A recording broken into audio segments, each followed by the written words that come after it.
Corona কমতে থাকলেও 11 September পর্যন্ত বাড়ল শিক্ষা প্রতিষ্ঠানের ছুটি। 17 অক্টোবর থেকে ধাপে ধাপে বিশ্ববিদ্যালয় খোলার সিদ্ধান্ত। সবাই যথেষ্ট আনন্দিত এই যে বিশ্ববিদ্যালয় খুলছে। যদি স্বল্প সময়ের মধ্যে এনআইডি পেতে অসুবিধা হয় তাহলে অন্য আইডেন্টিফিকেশনের মাধ্যমে তাদের টিকাদানের ব্যবস্থা করা হবে। চন্দ্রিমা উদ্যানে জিয়াউর রহমানের কবর নেই, তারপরও সেখানে গিয়ে বিশৃঙ্খলা করে বিএনপি, বললেন প্রধানমন্ত্রী।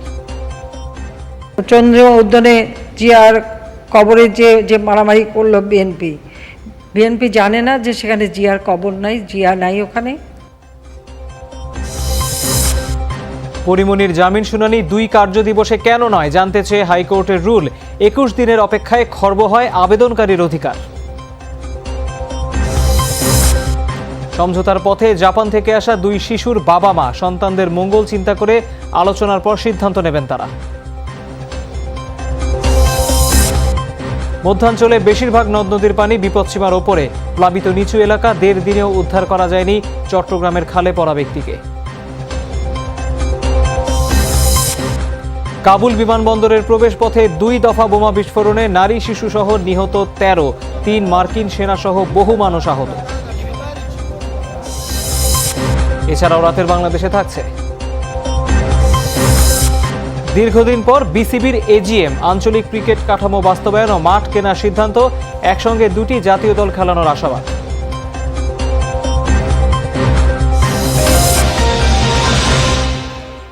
এতক্ষণ শিরোনাম দেখছিলেন দর্শক। আপনাদের শুরুতেই মনে করাতে চাই, সবাই করোনাকালে নিরাপদে থাকতে কিছুক্ষণ পর পর সব জায়গায় হ্যান্ড স্যানিটাইজার দিয়ে হাত ভালোভাবে এভাবে জীবাণুমুক্ত করে নেবেন। পুরো খবরে যাচ্ছি। করোনা ভাইরাসের কারণে শিক্ষা প্রতিষ্ঠানের ছুটি বাড়ল 11 সেপ্টেম্বর পর্যন্ত। স্বাস্থ্যবিধি মেনে 17 অক্টোবর থেকে ধাপে ধাপে বিশ্ববিদ্যালয় খোলা হবে, তবে তার আগে শিক্ষক ও শিক্ষার্থীদের টিকার আওতায় আনা হবে। দুপুরে শিক্ষা মন্ত্রণালয়ে সভা শেষে এসব তথ্য জানানো হয়। চেনা ক্যাম্পাসে শুনশান নীরবতা। শেষ কবে বন্ধুদের সাথে দেখা হয়েছিল, প্রিয় শিক্ষকের ক্লাসে শেখার আনন্দে মেতেছিল শিক্ষার্থীরা, সেটাই ভুলতে বসেছে অনেকে।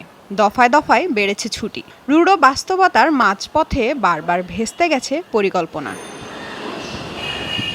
এই অবস্থায় শিক্ষা প্রতিষ্ঠান খোলার বিষয়ে বিভিন্ন বিশ্ববিদ্যালয়ের উপাচার্য, সচিব, ইউজিসির সাথে ভার্চুয়াল বৈঠক করে শিক্ষা মন্ত্রণালয়। এখনও পরিস্থিতি যথেষ্ট উন্নতি না হওয়ায় শিক্ষা প্রতিষ্ঠানের ছুটি আবারও বাড়িয়ে 11 সেপ্টেম্বর পর্যন্ত করার সিদ্ধান্ত নেওয়া হয় বৈঠকে।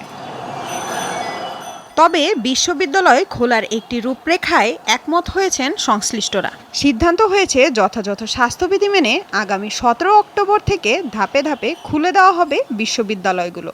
তার আগে কোন বিশ্ববিদ্যালয় থেকে কতজন শিক্ষক ও শিক্ষার্থী টিকা নিয়েছে তার তথ্য পাঠাতে হবে ইউজিসিতে। এই তালিকার মধ্যে কতজন টিকার প্রথম ও দ্বিতীয় ডোজ নিয়েছে সেসব তথ্য জানাতে হবে। শিক্ষার্থীদের আলাদা 2টো লিস্ট থাকবেন, যাদের এনআইডি আছে, যাদের এনআইডি নেই। যদি স্বল্প সময়ের মধ্যে এনআইডি পেতে অসুবিধা হয় তাহলে অন্য আইডেন্টিফিকেশনের মাধ্যমে তাদের টিকাদানের ব্যবস্থা করা হবে। অনিশ্চয়তার মাঝে এমন ডেডলাইন ঘোষণায় খুশি শিক্ষার্থীরা। যত দ্রুত সম্ভব পাঠকক্ষে ফিরতে চান তারা। সবাই যথেষ্ট আনন্দিত এই যে বিশ্ববিদ্যালয় খুলছে, কেননা আমরা প্রায় 1.5 বছরের বেশি সময় ধরে আমরা বিশ্ববিদ্যালয়ের বাইরে ছিলাম। আমার মনে হচ্ছে এ সময় ক্যাম্পাসটা খুলুক, কিন্তু ভ্যাকসিনেটেড আওতায় করেই। নিঃসন্দেহে অনেক আনন্দিত, কারণ অনেকদিন পরে আমাদের বিশ্ববিদ্যালয় খুলতেছে। করোনার কারণে গত বছরের 18 মার্চ থেকে বন্ধ আছে সব শিক্ষা প্রতিষ্ঠান। লামিয়া তিথি, যমুনা নিউজ, ঢাকা। দেশে করোনায় মৃত্যু ও সংক্রমণ কিছুটা কমেছে। শনাক্তের হার নেমেছে 14% নিচে। 24 ঘন্টায় প্রাণহানি হয়েছে 102 জনের। এই নিয়ে মোট মৃত্যু 25,729 জনের, শনাক্ত 4,698 জনের। পরীক্ষার অনুপাতে শনাক্তের হার 13.77%। গেল 24 ঘন্টায় নমুনা পরীক্ষা হয় 34,111টি। এ পর্যন্ত শনাক্ত 14,82,628 জন। 24 ঘন্টায় সুস্থ হয়েছেন 8,314 জন। মোট সুস্থ 13,97,885 জনের। মৃত 102 জনের মধ্যে পুরুষ 52 জন আর নারী 50 জন। বিভাগ ভিত্তিক প্রাণহানির হিসাবে ঢাকায় সর্বোচ্চ 37 জন মারা গেছেন। এছাড়া চট্টগ্রামে 24, সিলেটে 13, খুলনায় 8, বরিশালে 6, রাজশাহীতে 5, ময়মনসিংহে 5 ও রংপুরে 4 জন মারা গেছেন। গাজীপুরে একটি পোশাক কারখানায় করোনা টিকা নেয়ার পর অর্ধশতাধিক শ্রমিক অসুস্থ হয়ে পড়েন। দ্রুত তাদের নেওয়া হয় আশপাশের হাসপাতালগুলোতে। তবে সিভিল সার্জন বলছেন তারা সাইকোজেনিক বা মনস্তাত্ত্বিক কারণে অসুস্থ হয়ে পড়তে পারেন। গাজীপুরের মৌচাক এলাকায় সাদমা গ্রুপের পোশাক কারখানায় সিনোফার্মের দ্বিতীয় ডোজের টিকা দেয়া শুরু হয় বৃহস্পতিবার সকালে। টিকা নেয়ার মিনিট 10 পরেই অসুস্থ হয়ে পড়েন কয়েকজন শ্রমিক। এরপরই একের পর এক শ্রমিক অসুস্থ হয়ে পড়তে থাকেন। দ্রুত তাদের উদ্ধার করে নেওয়া হয় আশেপাশের হাসপাতাল ও ক্লিনিকে। প্রাথমিক চিকিৎসার পর কয়েকজনকে ছেড়ে দেওয়া হলেও ভর্তি করা হয় অর্ধশতাধিক শ্রমিককে। বেশিরভাগ দেখা গেছে শ্বাসকষ্ট, অনেকের মাথা ঘুরে গেছে, অনেকে বমির মতো ভাবছে। কারো 10-15 মিনিট পর হয়েছে, কারো আধা ঘন্টা 1 ঘন্টা, আবার কারো 2-5 মিনিটের মধ্যে। আমাদের জানা মতে কয়েকজন অসুস্থ হয়েছে এবং তাদেরকে আমরা পপুলার ক্লিনিকে পাঠিয়েছি এবং তাদের কাছ থেকে আমরা জানতে পেরেছি যে 54 জন এখন বর্তমানে ওখানে অ্যাডমিট আছে। সিভিল সার্জন বলছেন সাইকোজেনিক বা মনস্তাত্ত্বিক কারণে গণহারে অসুস্থ হয়ে পড়েন শ্রমিকরা। দ্রুত তারা পুরোপুরি সুস্থ হয়ে উঠবেন বলেও জানান তিনি। ঘন্টা 2 দেওয়ার পরে হঠাৎ কিছু ফিমেল, বিশেষ করে ফিমেল, ওরা অসুস্থ হয়ে পড়ছে। এটাকে বলে এটা সাইকোজেনিক ইলনেস। এই সাইকোজেনিক ইলনেসটা এরকম যে একজনের দেখা দেখে আর একজন হয়। এর আগে বুধবার গাজীপুরের টঙ্গীর একটি পোশাক কারখানায় মডার্নার দ্বিতীয় ডোজের টিকা নেয়ার পর অসুস্থ বোধ করেন বেশ কয়েকজন। বর্তমানে তারা সবাই সুস্থ রয়েছেন। জাহিদ হাসান, যমুনা নিউজ। চন্দ্রিমা উদ্যানের কবরে কি জিয়াউর রহমানের লাশ আছে? কেউ কি জিয়াউর রহমানের লাশ দেখেছে? এমন প্রশ্ন তুলে প্রধানমন্ত্রী শেখ হাসিনা বলেছেন, চন্দ্রিমা উদ্যানের কবরে যে জিয়াউর রহমানের লাশ নেই সেটা খালেদা জিয়া নিজেও জানেন। তারপরও সেখানে গিয়ে বিশৃঙ্খলা তৈরি করছে বিএনপি। জাতীয় শোক দিবসের এক শোক সভায় এমন কথা বলেন প্রধানমন্ত্রী শেখ হাসিনা। জাতীয় শোক দিবস উপলক্ষে ঢাকা মহানগর আওয়ামী লীগ উত্তর ও দক্ষিণের এই সভা। গণভবন থেকে ভার্চুয়াল মাধ্যমে যোগ দেন দলের সভাপতি প্রধানমন্ত্রী শেখ হাসিনা। বঙ্গবন্ধুর রক্তের কেউ যেন না থাকে। এবং আমি 32 নম্বরেই কিন্তু একটা বাসার দোতলায় ভাড়া থাকতাম, ঠিক দ্বিতীয় বাসাটাই থাকতাম। সেখানেও কিন্তু আর্মি গিয়েছিল। 15 আগস্টের হত্যাযজ্ঞ, এর আগের ও পরের ঘটনার প্রবাহ তুলে ধরেন প্রধানমন্ত্রী। বলেন, 75-এর পর বাংলাদেশকে ব্যর্থ রাষ্ট্রে পরিণত করার অপচেষ্টা ছিল, সেই অপচেষ্টার সহযোগী ছিলেন জিয়াউর রহমান। জিয়া নাকি গণতন্ত্র দিয়েছে। যে দেশে প্রতি রাতে কারফিউ থাকে, সেটা আবার গণতন্ত্র হয় কিভাবে? বাংলাদেশ আওয়ামী লীগের দায়িত্ব নিয়ে দেশে আসার পর বারবার হামলা হয়েছে, হত্যার চেষ্টা করেছে সেই অপশক্তি, যার পৃষ্ঠপোষক বিএনপি জামাত। শেখ হাসিনা বলেন, জিয়াউর রহমানের পথ ধরে জঙ্গিবাদ সৃষ্টি করে তারাই দেশকে উল্টো পথে পরিচালনা করেছে। মানুষের কল্যাণের কাজগুলি একে একে বন্ধ করে মানুষকে শোষণ করে শুধু টাকাই বানিয়েছে, পয়সাই বানিয়েছে। নিজেদের বিলাসিতার জীবনযাপনই তারা করেছে, কিন্তু এদেশের মানুষের ভাগ্য পরিবর্তন হয়নি।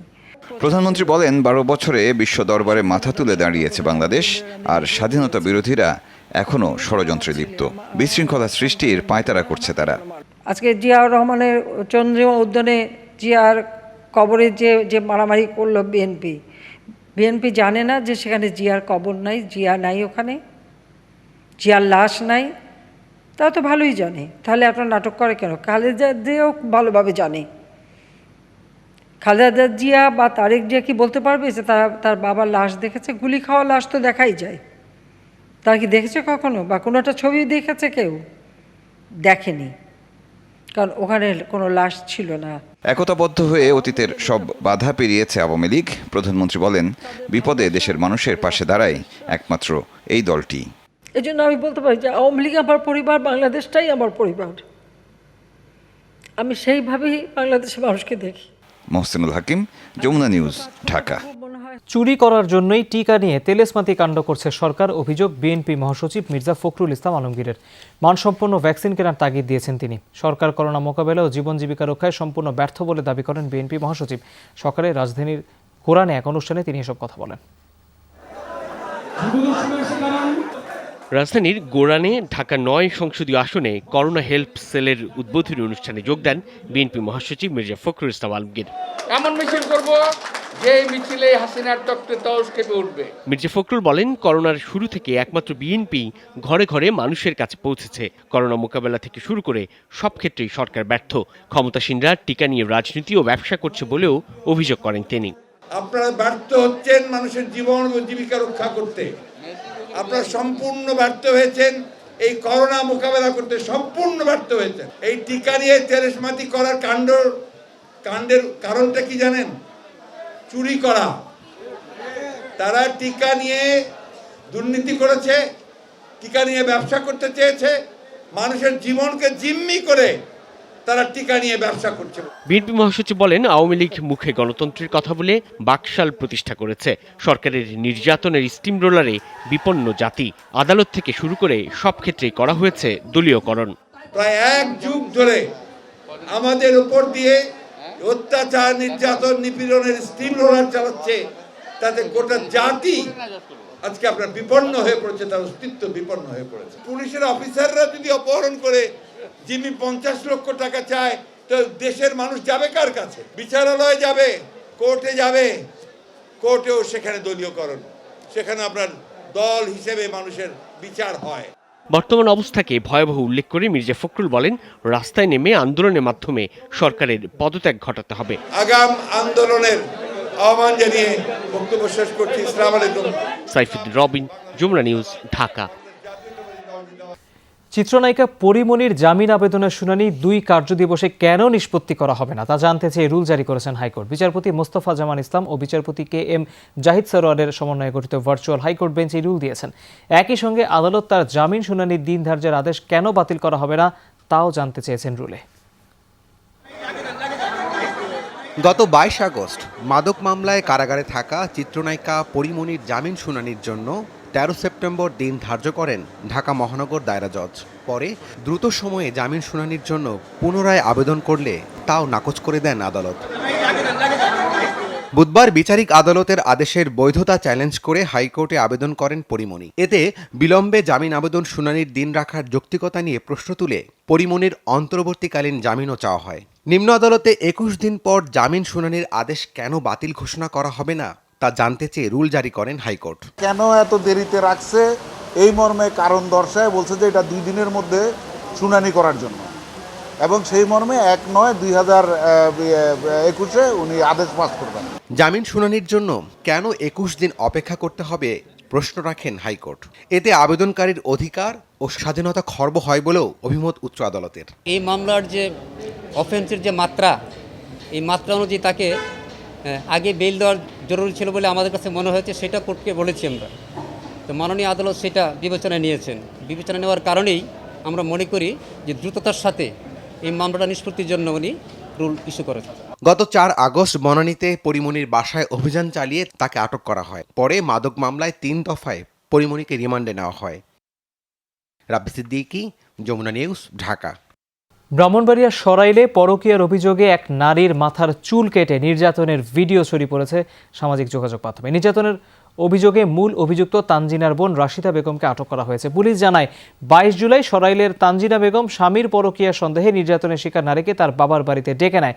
সেখানে মারধরের পর ব্লেড দিয়ে মাথার চুল কেটে দেয়। এ সময় মোবাইলে ধারণ করা ভিডিওটি ফেসবুকে ছড়িয়ে পড়লে পুলিশ নির্যাতনকারীদের ধরতে অভিযান শুরু করে। মূল অভিযুক্ত তানজিনা বেগম এখনও পলাতক। সমঝোতার পথে জাপান থেকে আসা 2 কন্যার বাবা মা আইনজীবী সহ দুপক্ষ আলোচনা করে একটি সিদ্ধান্তে আসতে চান। সকালে শিশুদের সাথে দেখা করে এই কথা জানান বাবা মা দুজনই। ভিকটিম সাপোর্ট সেন্টারে 2 মেয়ে মানসিকভাবে ভেঙে পড়ছে বলে জানিয়েছেন তারা। আদালতের নির্দেশে ভিকটিম সাপোর্ট সেন্টারে ঠাঁই হয়েছে জাপান থেকে নিয়ে আসা 2 মেয়ের। তাদের দেখতে রোজ একবার করে আসছেন মা এরিকো ও বাবা ইমরান। সকালে প্রায় 4 ঘন্টা বাচ্চাদের সাথে থাকেন মা নাকানো এরিকো। এ সময় মেয়েরা তার সাথে হাসি খুশিতে মেতেছিল। বের হয়ে তার আইনজীবীদের সাথে কথা বলে জানান বাচ্চাদের সুবিধার জন্য সমঝোতা করতে চান তারা। আইনি প্রক্রিয়ার বাইরেও কিভাবে আলাপ আলোচনা করে সমস্যাটির সমাধান করা যায়, আমি আশা করি স্বল্পতম সময়ের ভিতরেই আমরা কাছাকাছি আসতে পারবো। নানান ধরনের সমঝোতা করার সুযোগ আছে, কথা বলার সুযোগ আছে। বাচ্চাদের ভবিষ্যতেই মূল জিনিস। মেয়েদের সাথে দেখা করতে গিয়ে বাবা জানান জাপানে থাকাকালে স্বামী স্ত্রীর সম্পর্কের টানাপোড়েন শুরু হয় একটি ফ্ল্যাট কেনা নিয়ে। পরে 2 মেয়েকে নিয়ে দেশে চলে আসেন তিনি। স্ত্রী এরিকো বাংলাদেশে আসলে সমঝোতার প্রস্তাব দেওয়া হলে তা প্রত্যাখ্যান করা হয়। 2 মেয়ের সুবিধার জন্য এখন সমঝোতা করবেন বলে জানান ইমরান শরীফ। 2 দিন আগে ওনারা কথা দিয়েছিলেন আমরা বসবো, তো তারপরে আবার ওনারা ক্যান্সেল করে দিয়েছিলেন। আমার খুব মন খারাপ ছিল সেই দিন যখন ক্যান্সেল করেছিলেন ওনারা। তো আজকে অনেক অনুরোধ করে ওনাদেরকে প্লিজ আমরা একটু কথা বলি, কথা বলাতে কিছু যায় আসে না, কোর্টে তো বলেছে আলাপ করো। আপনার বাচ্চারা কেমন আছে এখানে? খুব ডিপ্রেসড। কেন? মন খারাপ খুব। কেন? আমার বাচ্চারা অসুবিধা আছে এখানে। কি সেটা, কি অসুবিধা আছে সেটা ভাই আমি এখন না বললে হয়তো বেটার হয়। তবে পুলিশের অধীনে এই সেন্টারে মেয়েরা ভালো আছেন বলে জানান মা এরিকো। Yes, sure. This is not 5-star hotel, sure, but at least this place is clean, safe, and the people and secured. Yes. Monirul Islam, Jamuna news, Dhaka. এদিকে ভারতীয় মায়ের কাছে থাকবে তার 2 বছর 8 মাস বয়সী শিশু, তবে বাবা সপ্তাহে 3 দিন সকাল থেকে সন্ধ্যা পর্যন্ত সন্তানকে নিজের কাছে রাখতে পারবেন, এমন আদেশ দিয়েছেন হাইকোর্ট। আর গুলশান থানায় মায়ের পাসপোর্ট জমা রাখতে হবে। বিচারপতি এম ইনায়েতুর রহিম ও বিচারপতি মোহাম্মদ মোস্তাফিজুর রহমানের ভার্চুয়াল বেঞ্চ এই আদেশ দিয়েছেন। এর আগে হাইকোর্টের নির্দেশ অনুযায়ী শিশুসহ ওই নারীকে আদালতে হাজির করেন গুলশান থানার ভারপ্রাপ্ত কর্মকর্তা। মা ও বাবার বক্তব্য শুনে আদালত এই আদেশ দেন। আগামী 2 মাস পর এই বিষয়ে অগ্রগতি জানাতে বলা হয়েছে। যেহেতু ওই শিশুর বাবা মায়ের বিচ্ছেদ হয়েছে, তাই তার মা থাকবেন আইন ও সালিশ কেন্দ্রের ভিকটিম সাপোর্ট সেন্টারে। 2017 সালে ভারতের হায়দ্রাবাদের ওই নারীকে বিয়ে করেন ঢাকার বাড়িধারার এক ব্যবসায়ী পরিবারের সন্তান। 2 মাসের জন্য দিয়েছে। বাচ্চাকে বাবা দেখতে পারবেন সপ্তাহে 3 দিন 9টা থেকে 6টার মধ্যে, এবং ওনারা অনেকবার বলছিলেন, তো কোর্ট বলেছেন আপনারা একটা সমঝোতায় চলে যাওয়ার চেষ্টা করেন। ওরা অবশ্য আমাদেরকে আজকে খুব ইনসিস্ট করছেন। চট্টগ্রামে খালে পড়ে নিখোঁজ সবজি বিক্রেতার খোঁজ মেলেনি দুদিনেও। ফায়ার সার্ভিসের ডুবুরিরা সম্ভাব্য সব জায়গায় খুঁজলেও সন্ধান পাওয়া যায়নি। হতভাগ্য ওই ব্যক্তির পরিণতি কেউ জানে না। খালপাড়ে অপেক্ষায় স্বজনরা 2 মাসের মধ্যে এই ধরনের 2টি ঘটনায় 3 জনের মৃত্যুতে ক্ষুব্ধ স্থানীয়রা। প্রচণ্ড স্রোতের মধ্যেও 2 দিন ধরে নিখোঁজ সালেহ আহমেদের সন্ধানে নগরীর চশমাখাল এবং মির্জাখাল চষে বেরিয়েছেন ফায়ার সার্ভিসের ডুবুরি দল। খালের উপরে থাকা ব্রিজ, কালভার্ট, জমে থাকা ময়লা আবর্জনার সম্ভাব্য সবখানেই চলে তল্লাশি। সাথে ছিলেন নিখোঁজ ব্যক্তির স্বজনরাও। ঢুকে কাঁচাগুলো সব বের করছি, এখানেও মানে যে জায়গায় পড়ছে সেই জায়গায় আমরা চালিয়ে ফেলছি ডাইরেক্ট। কালকে রাতেও আমরা প্রায় রাতের 9টা বাজে ওইখানে ট্রাই করছি। বুধবার নগর জুড়েই ছিল জলাবদ্ধতা। সড়ক, ফুটপাথ, নালা নাকি খাল বোঝার উপায় ছিল না। এ অবস্থায় মুরাদপুরে এভাবেই পা পিছলে চশমাখালে পড়ে তলিয়ে যান সবজি বিক্রেতা সালেহ আহমেদ। প্রচণ্ড স্রোতের তোড় থাকায় তিনি আর উঠতে পারেননি বলে ধারণা দমকল কর্মীদের। রাতে কিন্তু দেখেছি প্রচুর পরিমাণে বৃষ্টিও হয়েছে, আবার পানির স্রোতের পরিমাণও বেড়েছে। সে কারণে আসলে চিন্তা করতে আমরা ধারণা করছি যে হয়তো এটা কর্ণফুলী নদীতেই গিয়ে কি পড়েছে কিনা। একে তো নিয়মিতই জলাবদ্ধতার দুর্ভোগ, তার উপর খাল, নালা, নর্দমার পাশে নেই রেলিং। ফলে এভাবে একের পর এক দুর্ঘটনা ও মৃত্যুর দায় নেবে কে, প্রশ্ন ক্ষুব্ধ ভুক্তভোগীদের। তো মানুষজন হাঁটাচলা কোন দিকে, মানুষজনকে আগে দিয়ে হাঁটাচলা করবে, রাস্তা দিয়ে তো হাঁটাচলা করবেন, কিন্তু রাস্তা হাঁটাচলা করবে তার রাস্তায় থাকতে হবে। তো এই যে একটা সাধারণ মানুষ যে পরে তার জীবনটা চলে গেল, তার ফ্যামিলির দায়ভারটা নেবে কি? দুর্ঘটনার জন্য সংশ্লিষ্ট সংস্থাগুলোর গাফিলতিকে দুষছেন নিখোঁজ ব্যক্তির পরিবারও। কোনো সতর্কতার অবলম্বনে কোনো কিছু না দেওয়ার কারণে তো এই দুর্ঘটনাটা হয়েছে, তো দায়িত্ব এদের। এর আগে গেল 30 জুন 16 শহরের মেয়র গলিতেও সিএনজি অটোরিকশা নালায় পড়ে প্রাণ গিয়েছিল 2 জনের। আরিফুর রহমান, সবুজ, যমুনা নিউজ, চট্টগ্রাম। ফেনীর মুহুরী নদীর বন্যা নিয়ন্ত্রণ বাঁধের একাংশেও ভেঙে গেছে, প্লাবিত হয়েছে বেশ কয়েকটি গ্রাম। কুষ্টিয়া সদরের শেখ রাসেল সেতু রক্ষা বাঁধেও ধস নেমেছে, আতঙ্ক ছড়িয়ে পড়েছে আশপাশের এলাকায়। এদিকে দেশের মধ্যাঞ্চলে নদ-নদীর পানি বেড়ে প্লাবিত হচ্ছে নতুন নতুন এলাকা। পাহাড়ি ঢল ও উজানের পানির চাপে বাঁধ ভেঙে পানি ঢুকছে লোকালয়ে, প্লাবিত একের পর এক গ্রাম। বুধবার রাতে ফেনীর ফুলগাজী উপজেলায় মুহুরী নদীর বন্যা নিয়ন্ত্রণ বাঁধের একাংশ ধসে যায়, প্লাবিত হয় সদর ইউনিয়নের বেশ কয়েকটি গ্রাম। এর আগে গেল মাসে একই স্থানে বাঁধের একাংশ ধসে পড়ে, পরে সংস্কার কাজ শুরু করে পানি উন্নয়ন বোর্ড। কাজ চলমান অবস্থাতেই আবারও ধসের ঘটনা। কালকে রাত্রে 7টা 8টা বাজে মনে করেন বেরিবাংটা ভাঙছে, তারপরে বাড়ি ঘরে পানি উঠছে। পুরা ধান ক্ষেত মাছ ঘর বাড়ি সব ডুবে গেছে, রাস্তাঘাট সব ডুবে গেছে। আগে একবার নদী ভেঙছে, আমি এটা বান্ধার করে বহুদিন কাটাই সামান্য করে বান্ধে গেছে, বস্তা কয়েকটা দিই বান্ধা হয়ে গেছে। এখন যখন পানি হয়েছে, বৃষ্টি হয়েছে, আমরা এখন নদী ভাঙে গেছি। উপজেলার মধ্যে প্রায় 150 হেক্টর এবং আমাদের গনিয়ামোড়া ব্লকের মধ্যে প্রায় 50 হেক্টর ধানের জমি প্লাবিত। তো এখন পর্যন্ত আমরা ক্ষয়ক্ষতিটা নিরূপণ করতে পারি নাই। কুষ্টিয়া সদরে শেখ রাসেল সেতুরক্ষা বাঁধে আবারও ভাঙন দেখা দিয়েছে। সকালে বাঁধের 20 মিটার অংশ গড়াই নদীতে ধসে পড়ে। আতঙ্ক ছড়িয়ে পড়েছে বাঁধের আশেপাশের বাসিন্দাদের মাঝে। ভাঙন ঠেকাতে জিও ব্যাগ ফেলছে পানি উন্নয়ন বোর্ড। এর আগে আরও 3 দফায় সেতুরক্ষা বাঁধের 80 মিটার অংশ ধসে যায়। গরিব মানুষ, আমার দোকান আছে, দোকানটা ভাঙে যাওয়ার অবস্থা আছে। এর আগে এরকম ভাঙেছে, তারপরেও এখানে ভালো মেরামত হয়নি, আবার ফের ভাঙা শুরু হয়েছে। গতবার যে কাজ করে গেছে সে কাজ আপনার থাপথুপ করে থুয়ে চলে গেছে। এই নিচে প্রোটেকশন দিইনি, এই যে গলনে এমন অবস্থা হচ্ছে, ভাঙে ঘর বাড়ি পর্যন্ত ভাঙে গেছে। এদিকে দেশের মধ্যাঞ্চলে প্রধান প্রধান নদ নদীর পানি বেড়ে প্লাবিত হচ্ছে নিম্নাঞ্চল। রাজবাড়ীর গোয়ালন্দের নিম্নাঞ্চলে পানিবন্দী মানুষকে চরম দুর্ভোগ পোহাতে হচ্ছে। পানি বাড়ছে পদ্মার সুরেশ্বর ও আরিচা পয়েন্টেও। যমুনা, ধলেশ্বরী, আত্রাই, মেঘনা সহ কয়েকটি নদীর পানি নিচু এলাকায় ঢুকে পড়েছে। জাহিদ হাসান, যমুনা নিউজ। কাবুল বিমানবন্দরের প্রবেশপথে পরপর 2 দফা বোমা বিস্ফোরণে নারী শিশুসহ কমপক্ষে 13 জন নিহত হয়েছে। স্থানীয় সময় বৃহস্পতিবার এর হামলায় আহত হয়েছে আরও 3 মার্কিনী সহ বহু মানুষ। এই তথ্য নিশ্চিত করেছে পেন্টাগন। যুক্তরাষ্ট্র বলছে আত্মঘাতী বোমা হামলা ও গুলি চালানো হয়েছে। বারবার সতর্কতার মধ্যেই এই ঘটনা ঘটল।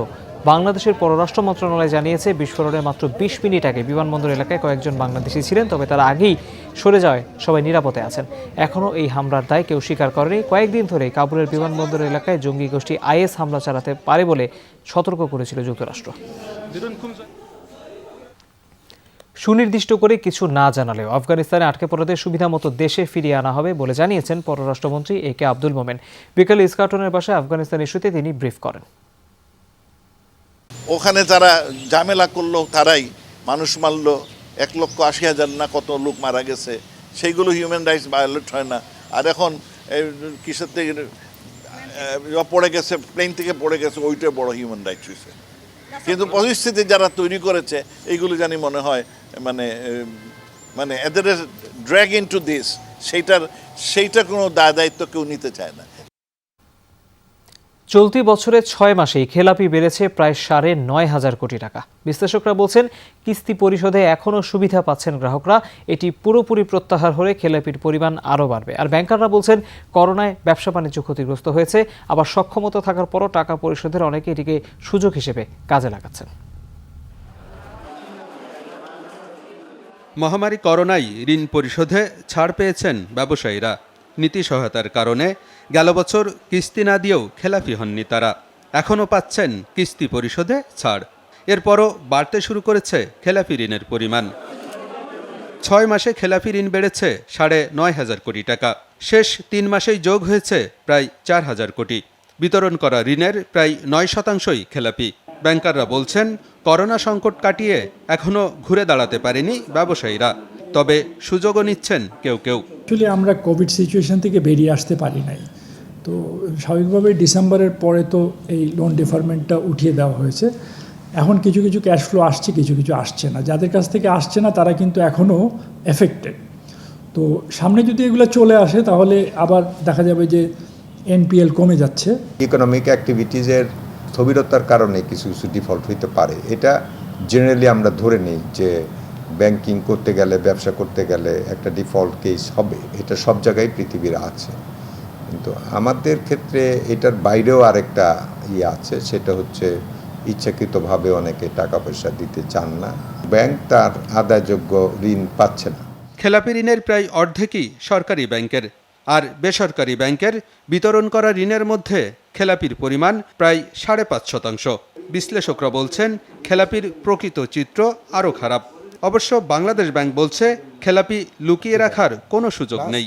এখন তো খেলাপি তো এখানে তো হিসাব করা হচ্ছে না, যখন হিসাব করা হবে তখন সে বোঝা যাবে কতটুকু বাড়লো, তাই না? এখন তো সবাইই আপনি বেনিফিটটা দিচ্ছেন। এমনি স্বাভাবিকভাবে আমাদের দেশের উইলিংলি বা আপনার নন পারফর্মার তো অনেক আছে, তো সুতরাং খেলাপি তো অনেক বাড়বে। প্রত্যেকটা লোনের স্ট্যাটাস কিন্তু সেলে ইনক্লুড করতে হবে। যদি তারা শো না করে তাহলে পরবর্তী সময় কিন্তু আমাদের ইন্সপেকশনে কিন্তু ধরা পড়বে। নিশ্চয়ই আমাদের টার্গেট থাকবে যে ক্লাসিফিকেশনের পার্সেন্টেজ কমে আনা, এবং সেটা কিন্তু রিকভারি অ্যাজ ওয়েল অ্যাজ নতুন টাকা নতুন লোন দিতে হবে। অবলোপন, পুনঃতফসিল এবং মামলা জালে আটকে থাকা খেলাপি বিবেচনায় নিলে এর পরিমাণ হবে 2.5 থেকে 3 লাখ কোটি টাকা। আলমগীর হোসেন, যমুনা নিউজ, ঢাকা। নিয়মিত বাসা ভাড়া দিতেন, তবে ফ্ল্যাটে মানুষের আনাগোনা ছিল হঠাৎ। রাজধানীর গুলশানে এমন একটি আবাসিক ফ্ল্যাটে বিদেশি মদের গুদাম খুঁজে পেয়েছে মাদকদ্রব্য নিয়ন্ত্রণ অধিদপ্তর। গ্রেপ্তার করা হয়েছে 3 জনকে। অভিজাত ফ্ল্যাটে এত মদ পাওয়ার ঘটনায় হতবাক প্রতিবেশীরা। গুলশানের 128 নম্বর রোডের 6তলা ভবনের একটি ফ্ল্যাট ভাড়া নিয়েছিলেন কালাম রিয়েল এস্টেটের মালিকের ছেলে ফয়সাল। ফ্ল্যাটে কোনো বাসিন্দা বসবাস না করলেও বিভিন্ন রুমে মজুত করে রাখা হতো বিদেশি মদ। ফয়সালের 2 ড্রাইভারের মাধ্যমে সে রাজধানীর বিভিন্ন এলাকায় এসব মাদক সরবরাহ করতেন।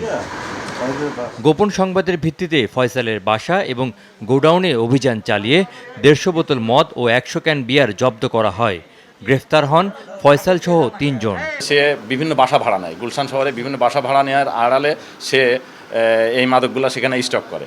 আমরা তার আরেকটি বাড়ি 113 নম্বর রোডে, ওই বাড়িতেও গিয়েছি। ওখানে আমরা তার গাড়ির ভিতরে মদ পেয়েছি, তার উপরে অফিসে মদ পেয়েছি। আবার এখানে এসে দেখি যে এখানে হিউজ পরিমাণ সে আলমারির ভিতরে, তার লকারের ভিতরে, সুটকেস, লকার, বিভিন্নভাবে বিভিন্ন জায়গায় সে মদ স্টক করেছে এবং সে এই মদগুলো শহরের বিভিন্ন জায়গায় সে সাপ্লাই সরবরাহ করে। অনুমোদনহীন মদের ব্যবসা, হোম সার্ভিসের জন্য এরকম আবাসিক ফ্ল্যাটে বিপুল পরিমাণ মদ মজুদ রাখলেও তা টের পাননি প্রতিবেশী এবং ফ্ল্যাট মালিক সমিতি। তবে এমন অভিযানে বিস্মিত প্রতিবেশীরা। পাশে একটা অবৈধ ব্যাপার ঘটতেছে, আমরা জানতেও পারতেছি না। আমাদের তো জানার কোনো রকম স্কোপ নাই, তাই না? যে আমরা আমাদের অবশ্যই বিব্রত। এগুলো এখন তো ডেইলি টেলিভিশনে বিভিন্ন রকম জিনিস দেখতেছি। এতে করে আমরা নিজেরাও একটু ওয়ারিড যে আমাদের এখানে কোনো কিছু হচ্ছে কিনা, কিন্তু যাচাই করার মতন কোনো স্কোপ সুযোগও করি নাই, আমরা বলিও নাই কিছু করবার জন্য। মাদকদ্রব্য নিয়ন্ত্রণ অধিদপ্তরের কর্মকর্তারা জানিয়েছেন, ফয়সাল গুলশান এলাকায় বিভিন্ন জায়গায় বাসা ভাড়া নিত। ভাড়া করা বাসায় সে বিদেশি এবং বিভিন্ন ধরনের মাদক মজুত করত, যার কোনোটারই অনুমোদন ছিল না। Nazmul Hossain, Jamuna news, Dhaka. Bangladesh cricket board বিসিবির বার্ষিক সাধারণ সভায় সর্বসম্মতিক্রমে পাশ হয়েছে গেল 3 অর্থ বছরের অডিট রিপোর্ট সহ সব এজেন্ডা। আঞ্চলিক ক্রিকেট কাঠামো বাস্তবায়ন করতে না পারার ব্যর্থতা স্বীকার করে বোর্ড সভাপতি জানিয়েছেন দ্রুতই এটি বাস্তবায়ন সম্ভব। অনূর্ধ্ব 19 বিশ্বকাপ জয় যে এই কমিটির বড় অর্জন, সেটাও তিনি মনে করিয়ে দিয়েছেন। আজকের এই বার্ষিক সাধারণ সভার স্থলে দীর্ঘ 4 বছর পর বাংলাদেশ ক্রিকেট বোর্ডের বার্ষিক সাধারণ সভা। সারা দেশ থেকে বিসিবির 166 কাউন্সিলরের মধ্যে উপস্থিত ছিলেন 120 জন। সভায় অনুমোদন দেওয়া হয় গেল 3 বছরের হিসেব নিকেশ। প্রতি জেলায় লীগ নিয়মিত করতে বাজেট বৃদ্ধি সহ নানা দাবি ছিল তৃণমূলের, তবে বোর্ডের কোনো সিদ্ধান্তেই দ্বিমত ছিল না তাদের। সর্বসম্মতিক্রমে প্রত্যেকটা এজেন্ডাই ওখানে অ্যাপ্রুভড হয়। এরপরে বিভিন্ন কাউন্সিলরদেরকে সুযোগ দেওয়া হয় এবং অনেকগুলো ক্ল্যারিফিকেশন ছিল, ওই ক্ল্যারিফিকেশনগুলো আমরা দিতে পেরেছি। ভারতকে হারিয়ে যুব বিশ্বকাপ জয়, চ্যাম্পিয়ন্স ট্রফির সেমিফাইনাল, নারী এশিয়া কাপ জয় সহ গেল 4 বছরে বর্তমান কমিটির সাফল্য তুলে ধরেন বিসিবি বস। রিপ্লেসমেন্ট ছিল না, কিন্তু এখন আল্লাহর রহমতে বেশ কিছু প্লেয়ার আমাদের আছে। এটা ছিল যে ন্যাশনাল টিম 2টো টিম হওয়া উচিত বিদেশের মতো। আমি বলেছি যে খুব শীঘ্রই ইনশাল্লাহ আপনারা দেখতে পারবেন যে বাংলাদেশের ক্রীড়াঙ্গনের সবচেয়ে বড় সাফল্য হচ্ছে আমাদের আন্ডার-19 ওয়ার্ল্ড কাপ। অপ্রাপ্তির খাতায় রয়ে গেছে অনেক কিছুই। গেল 21 বছরে বাস্তবায়ন হয়নি বহুল আলোচিত আঞ্চলিক ক্রিকেট কাঠামো। তবে পাইপলাইন প্রকল্প থেকে এবার অন্তত সেই স্বপ্ন বাস্তবায়নে আরও একবার প্রতিশ্রুতি সভাপতির। গতবার আন্ডার-19 টিমটা নিয়ে আমরা যেভাবে কাজ করেছি তার কিছুই করতে পারি নাই। এখন যে আন্ডার-19 টিমটা আছে যারা নাকি ওয়ার্ল্ড কাপ খেলবে, অনেক ভালো ভালো খেলোয়াড় হওয়ার কথা ছিল গত 2 বছরে, যেটা আমরা পারি। এই কোভিড-19-এর জন্য রিজিওনাল ক্রিকেট অ্যাসোসিয়েশনটা করতে গিয়ে ইনিশিয়ালি আমরা যতটা সহজ ভেবেছিলাম ততটা সহজ মনে হয় নাই যখন করতে যাই। বাট 2টো জায়গায় পাইলট স্টাডি হিসেবে ধরে নিয়ে আমরা যা দেখছি এটা ইমপ্লিমেন্ট করা সম্ভব। তৃণমূলে ক্রিকেট উন্নয়নে এবার নতুন প্রকল্প হাতে নিচ্ছে বাংলাদেশ ক্রিকেট বোর্ড। আমাদের তো খেলারই জায়গা নেই, মাঠ দরকার। সেই জন্য বিসিবি অলরেডি একটা কমিটি তৈরি করেছে লাস্ট বোর্ড মিটিংয়ে। আমরা নেশন ওয়াইড খেলার মাঠ কিনতে ইচ্ছুক। এছাড়া ক্রিকেটারদের ভবিষ্যতের কথা মাথায় রেখে পেনশন স্কিম চালু করতে একমত হয়েছেন সবাই। করোনার কারণে গেল 2 বছরে অনেক কিছুই করতে পারেনি বিসিবি, অকপটে স্বীকার করেছেন বোর্ড সভাপতি। তবে ভবিষ্যতের জন্য আরও কিছু পরিকল্পনাও রেখে গেছেন তিনি। সারা দেশে মাঠের সুবিধা নিশ্চিত করে ছড়িয়ে দিতে চান ক্রিকেটকে, তুলে আনতে চান আরও বেশি cricketer. Salauddin Sumon, Jamuna sports, Dhaka. Bangladesh premier league ফুটবলের খবর। চলতি মৌসুমে সবচেয়ে বড় ব্যবধানে জয় পেয়েছে আবাহনী। বঙ্গবন্ধু জাতীয় স্টেডিয়ামে দিনের একমাত্র ম্যাচে উত্তর বারিধারাকে 8-0 করে হারিয়েছে ধানমন্ডির জায়ান্টরা। সর্বোচ্চ 4টি গোল করেছেন দলের হাইতিয়ান ফরওয়ার্ড কার্ভেন বেলফোর্ট।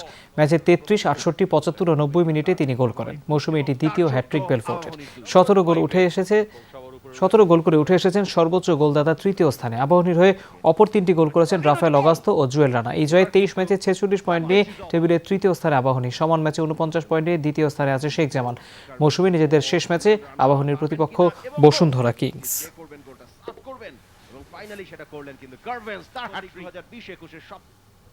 দর্শক, এই ছিল রাতের বাংলাদেশে। যাবার আগে আবারও আপনাদেরকে মনে করাতে চাই, সবাই যেখানেই থাকুন না কেন করোনাকালে নিরাপদে থাকতে কিছুক্ষণ পর পর হ্যান্ড স্যানিটাইজার দিয়ে হাত ভালোভাবে জীবাণুমুক্ত করে নেবেন।